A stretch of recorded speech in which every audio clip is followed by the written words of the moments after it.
Alamin natin ang update sa binabantayang bagyo mula kay ABS-CBN resident meteorologist Ariel Rojas. Ariel, nasaan na ang bagyong Tino at saan-saan ito mananalasa? Adriana, sa gitna pa rin ng Philippine Sea ang bagyong Tino na pumasok ng Philippine Area of Responsibility linggo ng madaling araw. Huling namataan ang bagyo sa layong 805 kilometers silangan ng Eastern Visayas. At lumakas na po ito at naging isang severe tropical storm na taglay ang hangin na 95 kilometers per hour malapit sa gitna at yung pagbugso ng hangin umaabot ng 115 kilometers per hour. Mabilis na kumikilos ngayon ang bagyo pakanluran sa bilis na 30 kilometers per hour. Lalakas pa po ang bagyo dahil mainit ang tubig dagat at maganda ang kondisyon ng kapaligiran. Posibleng umabot ang bagyo hanggang typhoon category bago maglandfall kung hindi po sa may Eastern Samar ay sa Dinagat Islands, kung hindi po yan Lunes ng gabi ay sa Martes ng umaga. Hindi rin naalis ng pag-asa ang posibilidad na umabot ng super typhoon category ang bagyo bago tumama sa lupa.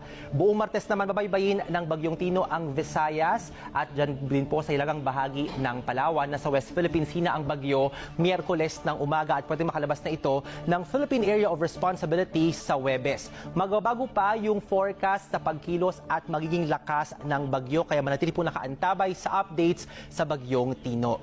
Binapaghahanda sa paglapit ng bagyo, nakataas na po ang wind signal number 1 dyan sa Eastern Samar, Northern Samar, Samar Province, Biliran, Leyte, gayon din sa may Southern Leyte, Camotes Islands ng Cebu, Dinagat Islands at Surigao del Norte. Mas maraming lugar pa mapapasa ilalim sa wind signals habang mas papalapit ang bagyo.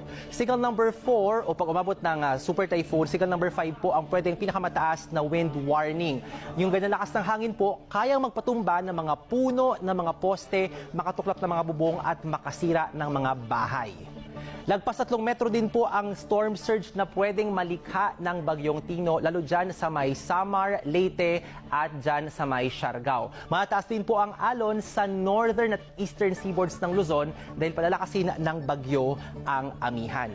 Ito naman po yung mga aasahang mga pag-ulan. Malawakan po ang mga pag-ulan dala ng bagyo. Pwede ang magdulot ng malawakan din at peligrosong mga pagbaha at pagguho ng lupa. Kaya kapamilya, mag-ingat, magplano, maghanda at makinig po sa inyong local disaster officials.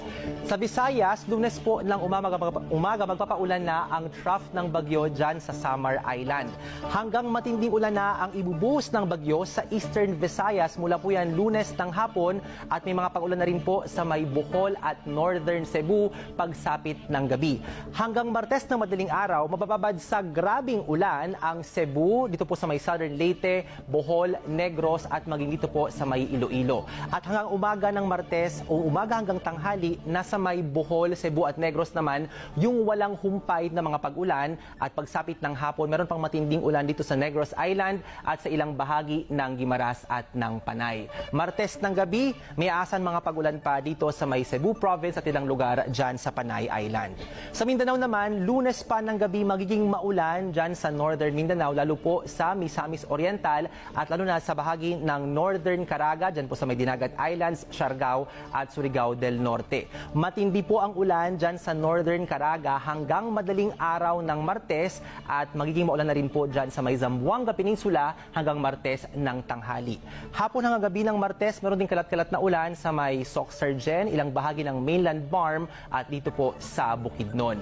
Sa Palawan, Lunes po ng hapon may thunderstorm at Martes pa ng hapon magsisimula yung paulan ng bagyong Tino sa probinsya. Mas titindi po yung mga pag-ulan pagsapit ng Martes ng gabi. Sa Luzon naman, Lunes buong araw magpaulan yung shear line dyan sa may Cagayan Valley, Aurora at Cordillera at maulan din po dyan sa Kabikulan, Calabarzon at Northern Mimaropa dahil sa bagyo. Mas malakas ang ulan sa Southern Luzon, maghapon po yan ng Martes at hanggang hapon hanggang gabi naman mas maulan dyan sa Northern Luzon dahil sa shear line. Tayo naman sa Metro Manila, aaraw po Lunes ng umaga pero tanghali at hapon, doon po yung may tsansa ng pag-ulan dahil sa thunderstorm. At yan ang update sa lagay ng panahon. Ako po si Ariel Rojas. Ingat kapamilya.